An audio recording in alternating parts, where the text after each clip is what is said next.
Glória a Deus, gente. Que bênção de palavra, né? Alguém ficou com dúvida se Jesus está no casamento ou não? Alguém ficou com dúvida? Ficou muito claro, né? Jesus está nesse negócio. Deus está nesse negócio. E agora a gente vai trocar uma ideia sobre o próximo tema da série de mensagens que a gente vai ter. E a gente entendeu, né, o porquê eu devo me casar. O Fábio já trouxe muito ensino sobre isso. O porquê eu devo me casar. Mas a pergunta que fica para nós, né? É legal que cada tema ele vai respondendo as perguntas. Você tomou nessa água aqui, Fábio? Eu estou tomando.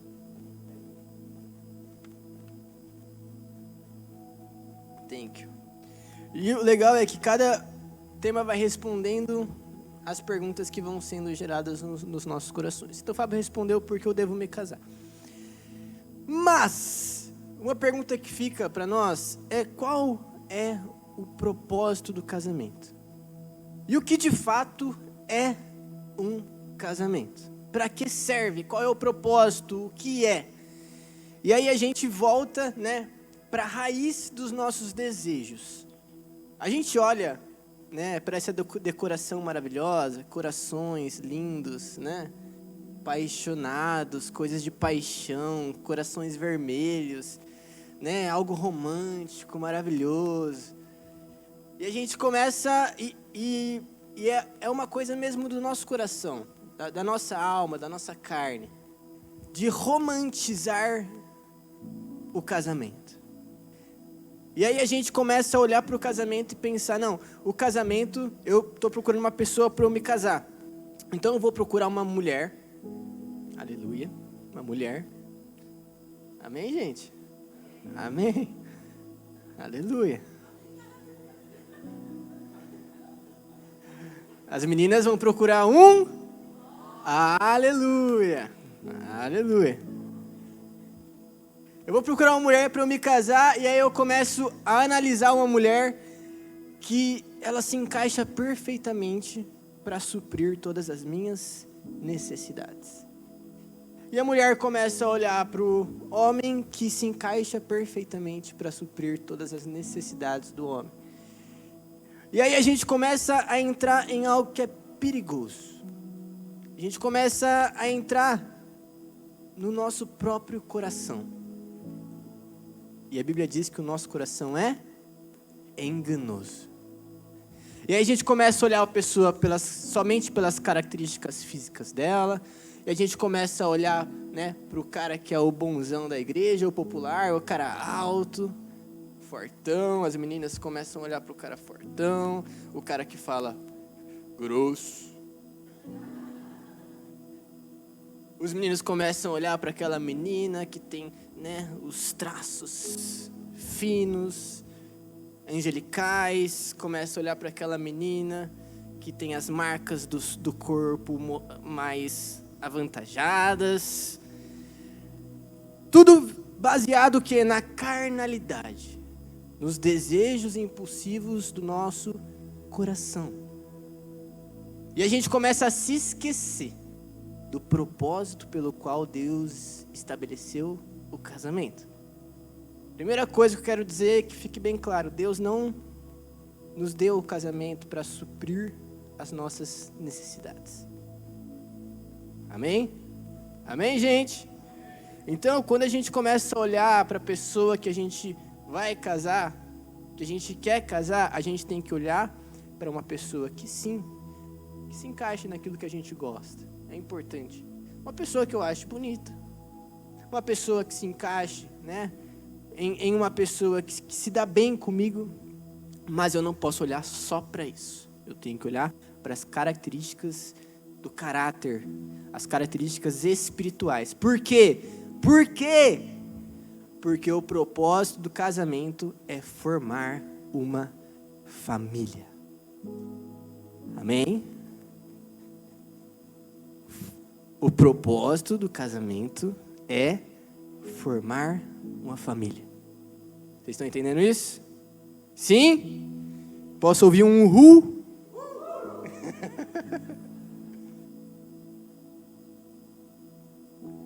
quando que isso aconteceu? Lá em Gênesis, no versículo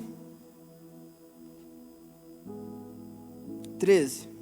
O Senhor Deus tomou o homem e pôs no jardim do Éden para cultivá-lo e guardá-lo. Desculpa, versículo 18. Gênesis 2, versículo 18. Então o Senhor Deus disse: não é bom que o homem esteja só. Farei para ele uma aliada que lhe seja semelhante. Então o Senhor Deus formou da terra todos os animais do campo e todas as aves do céu e trouxe ao homem para ver como os designaria. O nome dado pelo homem a cada ser vivo seria o seu nome. Assim, o homem deu nomes a todos os animais de rebanho, às aves dos céus e a todos os animais do campo. Contudo, não se encontrava para o homem uma aliada semelhante a ele.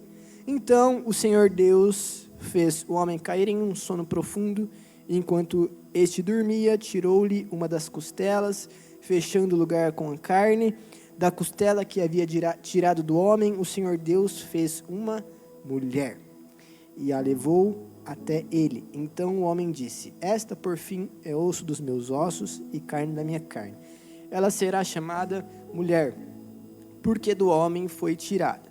Por essa razão, o homem deixará pai e mãe e se unirá à sua mulher, e eles se tornarão uma só carne. O homem e a mulher estavam nus, mas não sentiam vergonha. Então, aqui Deus gerou a família. O casamento que gera a família. Então, basicamente, o que acontece? Nós nascemos pelos nossos pais, pela nossa família, que são é o nosso pai e a nossa mãe. E aí, em determinado tempo da nossa vida, a gente decide sair dessa família para formar uma família. Então, a partir do momento que eu decido me casar, o que eu estou falando? Estou falando tchau para a família que antes era minha. E agora não é mais minha família. Agora quem é minha família? A minha esposa, a minha mulher. E os meus pais são o que, meus? Parentes. Sério, Felipe? Que tenso. É sério. Isso quer dizer que em grau de prioridade, eu vou priorizar os meus pais ou a minha mulher? A minha mulher. Mas Felipe, os seus pais, eles cuidaram de você a vida inteira. Eles te sustentaram a vida inteira. O que a Thaís fez por você? É justamente esse o segredo do casamento. É dar a honra a quem nunca fez nada por mim. É entregar o meu tudo. Agora ela fez. Já fazem 3 anos. Ela já fez. Uhul!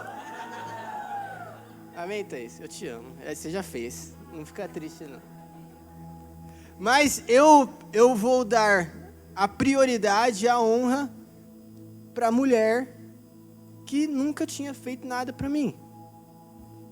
E isso é o que Jesus faz por nós. A gente não merece. A gente não tem méritos diante dele. E ele nos ama com o amor maior do mundo. Então, o casamento, ele é uma representação de Jesus e a sua igreja. O segredo do casamento, Jesus falou, que o homem ame a sua esposa como Cristo amou a igreja. Então, o casamento é uma representação de Cristo e a sua igreja. E o legal, tá bom, beleza, entendi isso, Felipe. O propósito do casamento é a formação de família, isso representa Cristo e a igreja, tudo certo. Mas qual é o propósito da família? Porque se o propósito do casamento é formação de família, beleza. Mas qual é o propósito da família? E aí eu quero, antes de te falar o propósito da família, eu vou ser rápido, eu quero te mostrar a importância que Deus dá para a família. Olha só, não precisa abrir aí, porque senão a gente vai perder muito tempo, tá? Então, olha só, A Bíblia diz, em 1 Timóteo 5,8, pode ir projetando, mas não precisa abrir na sua Bíblia, tá bom? Se alguém não cuida de seus parentes, e especialmente dos de sua própria família, negou a fé e é pior que um descrente. Olha o nível de importância que Deus dá à família. Ele está falando que você, que não cuida dos seus parentes, especialmente dos da sua própria casa, dos da sua própria família, você negou a fé. E você é pior que um descrente. Então, continuando. Em Efésios 6, do 1 ao 3, diz: Filhos, obedeçam a seus pais no Senhor, pois isso é justo. Honra teu pai e tua mãe. Este é o primeiro mandamento com promessa, para que tudo te ocorra bem e tenhas longa vida sobre a terra. Presta atenção. A Bíblia e Deus, Ele colocou para nós vários mandamentos. Em praticamente todos os mandamentos, quando nós obedecemos, Deus nos dá um selo de fez somente a sua obrigação. E o fruto dos mandamentos, de forma geral, que Deus nos dá, é simplesmente nos tirar da morte, porque a Bíblia diz que o salário do pecado é a morte. Então, quando a gente obedece ao Senhor, nós estamos saindo de um ambiente de morte e entrando num ambiente de vida.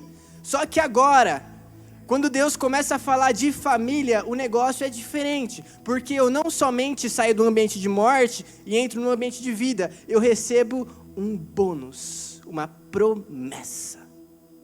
Um mandamento com promessa. Os outros mandamentos, na sua maioria, eu simplesmente saio do pecado para ter vida. Mas agora, além de ter vida, eu tenho promessa. É um bônus, é um presente de Deus para os mandamentos familiares.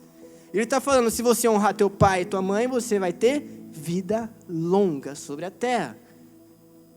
Eu ouvi uma história uma vez de um homem que ele tinha estado com trombose. Ele pegou trombose e a trombose subiu para o pulmão, deu embolia pulmonar nele. Era um homem de Deus, um pastor, e os médicos desenganaram ele. Isso é, falaram, meu filho, não tem o que fazer. Infelizmente você vai morrer. E aí esse homem, ele foi para casa e passou um tempo, ele estava no quarto dele muito mal, com muita fraqueza, debilidade. E aí, ele lá muito mal na cama, ele viu com os seus próprios olhos um anjo entrando na porta dele, do quarto dele. Um anjo escuro entrando na porta do quarto dele. E na hora ele entendeu que aquele anjo era um anjo da morte, que estava ali para pegar ele e levar ele para o céu. Porque a Bíblia diz que quando Lázaro foi morto, os anjos o levaram para o céu. Então, existe referência bíblica para isso, tá bom? E aí ele olhou para aquele anjo da morte, ele apontou o dedo para aquele anjo da morte e ele começou a falar, olha aqui, a minha vida inteira eu honrei o meu pai, eu honrei a minha mãe, eu honrei os meus avós, eu honrei todos os meus pais nessa terra. Eu reivindico o meu direito de longevidade sobre essa terra. E aí, a história conta que esse anjo olhou nos olhos daquele homem, deu um sorriso e desapareceu. E junto com o anjo desapareceu toda a enfermidade que tinha dentro dele. Essa história, né, porque parece demais, parece muito, parece até mentira, não é verdade? Essa história eu ouvi de um homem de Deus chamado Luciano Subirá. E o Luciano Subirá também, enquanto ele estava contando essa história, ele falou, eu não acreditei nessa história, até que eu conversei com um homem que tinha passado por aquilo. Então é uma história real. Isso quer dizer que os mandamentos familiares são especiais para Deus. Por quê? Porque família é algo especial para Deus. Amém? 1 Pedro 3,7 diz assim: do mesmo modo vocês, maridos, sejam sábios no convívio com suas mulheres, e tratem-nas com honra, como parte mais frágil e cordeiras do dom da graça da vida, de forma que não sejam interrompidas as suas orações. Quem já ouviu aquela música? Deus não rejeita a oração, oração é alimento. Tá errado. Essa música tá errada. Deus rejeita oração. A Bíblia está falando que o homem que não honra a sua esposa tem as suas orações impedidas, interrompidas. Existe algum outro pecado que gera orações interrompidas? Existe. Arrogância, soberba, mas a gente está falando de um pecado aqui, que é um dos únicos pecados que fazem com que Deus tape os seus ouvidos para nós. Então a gente começa a entender o quanto Deus traz como importante esse tema. É um tema que tem bênção dobrada para aqueles que obedecem. É um tema que diz que você é pior do que um incrédulo quando você desobedece. E é um tema que impede as suas orações de subirem aos céus quando você desobedece. Isso quer dizer, Deus dá muito valor para a família. Amém? Deus dá muito valor para a família. E nós precisamos valorizar aquilo que tem valor diante de Deus. Amém? Só que a pergunta é: por que Deus dá tanto valor para a família? E aí, olha só, Mateus 13:31 diz assim: e contou-lhes outra parábola. Nossa, eu tô rápido demais. Até diminuir a velocidade aqui. E contou-lhes outra... um outro versículo. Isaías 44:3. Agora eu vi que eu tenho tempo, eu vou falar. Existe uma promessa de Deus. Isaías 44:3 diz assim: pois derramarei água na terra sedenta e torrentes na terra seca. Derramarei o meu espírito sobre a sua prole e minha bênção sobre seus descendentes. Amém? Quem recebe essa palavra aqui? Vocês não entenderam, eu vou ler de novo. Pois derramarei água na terra sedenta e torrentes na terra seca. Derramarei meu espírito sobre sua prole e minha bênção sobre seus descendentes. Só isso?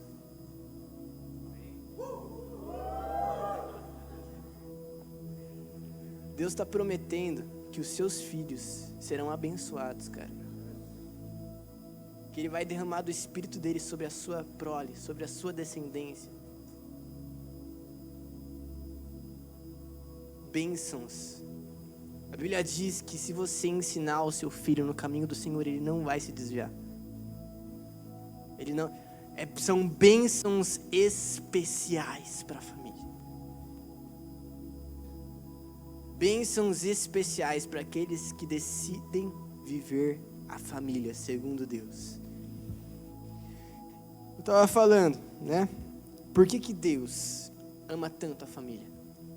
Por que Deus gosta tanto desse tema e Ele dá tanta importância para esse tema, a ponto de eu não ter recursos financeiros para pagar meu casamento? O Fábio não ter recursos financeiros para pagar o casamento dele. Você tinha, Wallace? Ele é mais organizado que a gente. Não é à toa que o caixa da cantina é dele, tá bom, gente? Gu, você tinha recurso, Gu? O Gu não tinha recurso para pagar o casamento dele. E dezenas de milhares de pessoas que eu ouço testemunhos não tinham recursos para pagar os seus casamentos. Porque Deus dá tanta importância para o casamento, trazendo provisão sobrenatural em momentos certos para as pessoas certas. E se você falar com pessoas que nem são crentes, elas vão falar: eu precisava pagar uma conta e do nada apareceu dinheiro. Eu já ouvi isso de gente que nem crente é, de que decidiu se casar e Deus começou a abençoar. Deus dá uma importância tremenda para a família e para o casamento. Mas por quê? Por quê? Mateus 13:31 diz assim: e contou-lhe outra parábola: o reino dos céus é como um grão de mostarda que um homem plantou em seu campo. E a partir de agora, gente, eu quero atenção dobrada, porque esse é o grande finale.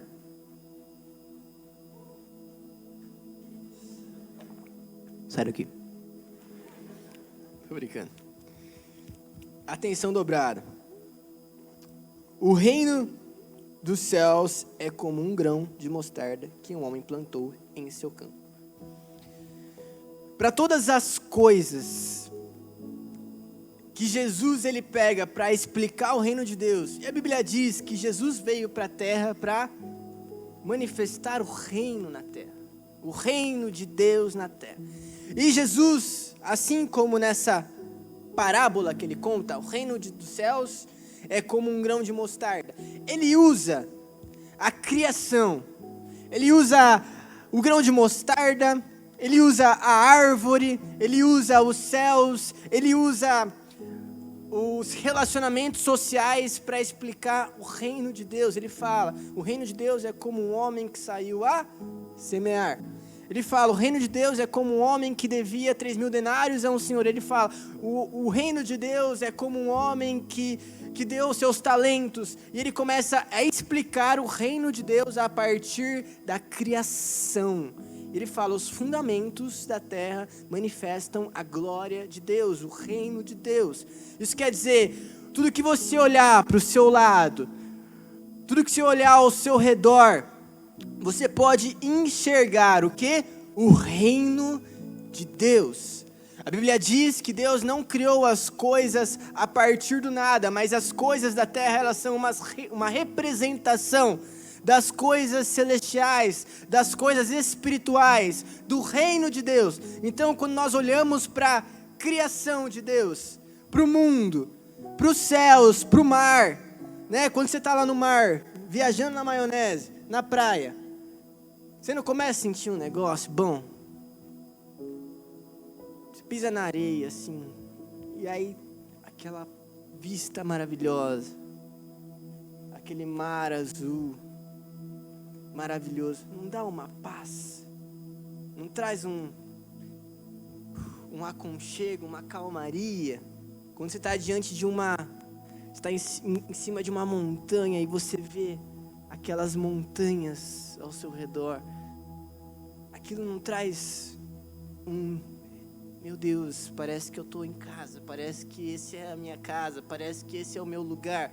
Por quê? Porque a criação, ela mostra o reino para nós. A criação, ela aponta o reino para nós. E quando nós olhamos para a criação, nós conseguimos enxergar o reino de Deus. Mas Deus, ele é muito proposital em tudo que ele faz. E para explicar o reino, ele utiliza a criação. Mas para explicá-lo, quando Deus começa a falar de si mesmo, quando Deus começa a se revelar para o homem, ele usa a família. Então, Deus se revela a nós como um pai. Amém? Jesus se revela a nós como um filho. Então a gente começa a entender, e aí a Bíblia diz, né, lá em Isaías, que pode uma mãe abandonar o seu filho. Eu jamais o abandonarei. Eu jamais me esquecerei de vocês. Pode abandonar. Spoiler. Uhul! Aleluia. Então Deus, ele se revela para nós através de componentes familiares. E ficou muito claro aqui, né? Deus, o Pai, ele se revela como Pai, como quem cuida, como quem abraça, ele se revela como quem ama, né? Jesus, ele representa Filho, então nós olhamos para o Filho de Deus, olhamos para Jesus e vemos que Ele é o Filho de Deus, e aí entra em uma coisinha aqui que parece que é heresia, mas não é, tá bom, gente? A mãe, quem que é a mãe? A mãe é o Espírito Santo, Felipe? Olha só, vamos lá, vamos ser maduro aqui, tá bom, gente? Deus, ele criou uma representatividade. Deus tem gênero? Deus é homem ou mulher? Não, Deus não tem gênero, amém? Mas na representatividade, o Espírito Santo, ele aponta para os componentes que uma mãe derrama sobre nós. Por exemplo, o Espírito Santo, ele é consolador. Não é verdade? E quando você está triste, você vai procurar conselho com quem? Com a mãe ou com o pai? Tá bom, gente, existem as exceções. E as exceções, por favor, fiquem em silêncio nesse momento. Não estraguem a mensagem. Mas assim, existem exceções, é claro. Tô brincando, tá bom, gente? Mas em termos gerais, a gente corre para a mãe, para buscar o consolo, né? Geralmente o pai machuca o filho. Geralmente o pai é o que derruba o filho, é o que fala, que chuta a bola na cara do filho. E aí ele corre para quem? Para a mãe. Consolador, o Espírito Santo é consolador, conselheiro. E aí, conselheiro eu lembro do Fábio muito, bastante do Fábio. Que o Fábio não podia estar com um problema que ele corria para minha mãe, cara. Aí ficava lá horas no quarto conversando. Horas no quarto. Horas, era horas. O Espírito Santo, ele produz vida em nós. Ele entra em nós e ele gera Jesus. E qual é o papel da mãe dentro da gestação? É gerar. É dar a luz, e é o Espírito Santo que dá a luz em nós, Jesus. Então a gente vê que Deus, ele se revela para as nossas vidas através dos componentes familiares. E é por isso que o mundo está perdido. Porque as famílias disfuncionais estão estragando a visão de Deus na terra. Porque o pai que abusa do filho não representa Deus. Porque a mãe que abandona o filho não representa Deus. Porque o filho que mata os pais, como a gente viu que aconteceu aqui na nossa cidade, do nosso lado, os nossos vizinhos aqui que moram aqui, matou os 2 pais e a irmã. A gente começa a ver que o mundo está do jeito que está, porque Deus não tem sido revelado através da família. Porque a família que era para apontar para Deus está sendo destruída pelo diabo. Porque o casamento que era para formar a família e para revelar Deus na terra está se tornando simplesmente uma experiência. É por isso que o divórcio é tão triste para Deus. Porque Deus, ele nunca se separa. Em Deus não existe divisão. O Pai, o Filho e o Espírito Santo são um desde a eternidade. E por isso que quando um casal se divorcia é tão triste.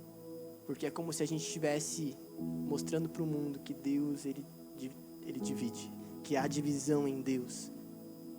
Então, a partir de agora, a nossa postura em relação à família, ela precisa ser diferente. Em relação ao casamento precisa ser diferente. Por quê? Porque eu entendi que o meu casamento não é para suprir as minhas necessidades. Eu entendi que o meu casamento não é para que eu me sinta feliz. O meu casamento, a minha família, a família que eu estou construindo, é para que as pessoas olhem para nós e elas vejam Deus. É para que os meus filhos cresçam e eles olhem para mim, eles vejam em mim a representação do Pai na terra. É para que os nossos filhos olhem para Thaís e vejam a representação do Espírito Santo aqui na terra. E para que eles cresçam, recebam o Espírito de Deus, para que a nossa descendência seja abençoada, para que os nossos filhos recebam um alimento espiritual que a gente não teve o privilégio de receber. O meu casamento, a minha família não é para mim, é para Ele. E eu quero profetizar sobre a sua vida, que o seu casamento, coloca a mão assim em posição de receber. Espírito Santo, eu te peço, Pai, comece a tocar cada vida que está aqui. Comece a mostrar, Senhor, o futuro que o Senhor tem para eles, os filhos, a esposa, o marido. Eu quero profetizar que o seu casamento não será uma destruição de Deus na terra. O seu casamento será o reflexo de Deus na terra. O seu casamento não será para você, o seu casamento será para o Senhor. Em nome de Jesus, pode ficar de pé.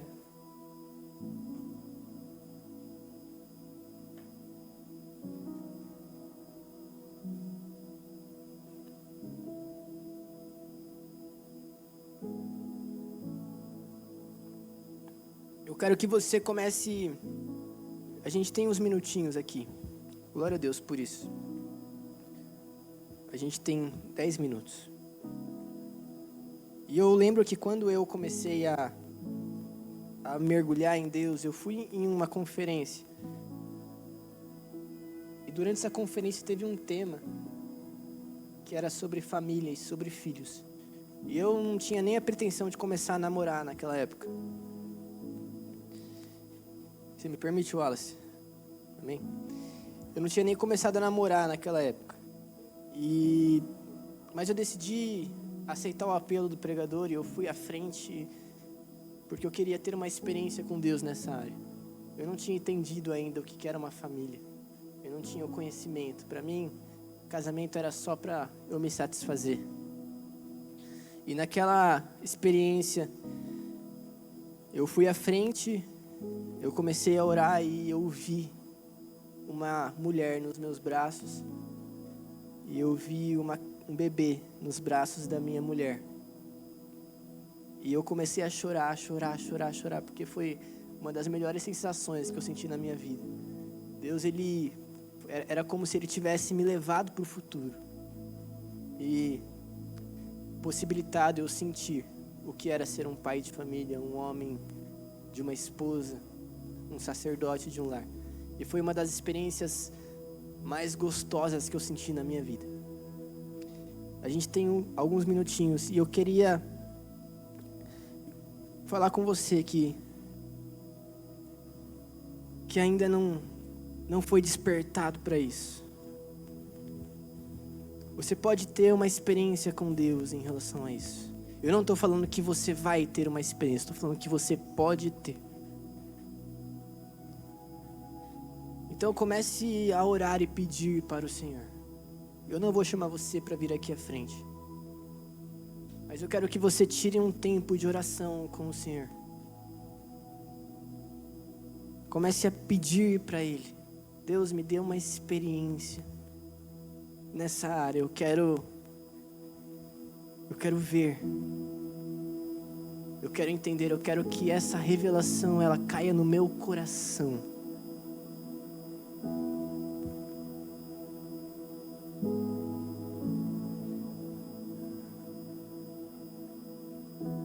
Deus tem o melhor para você.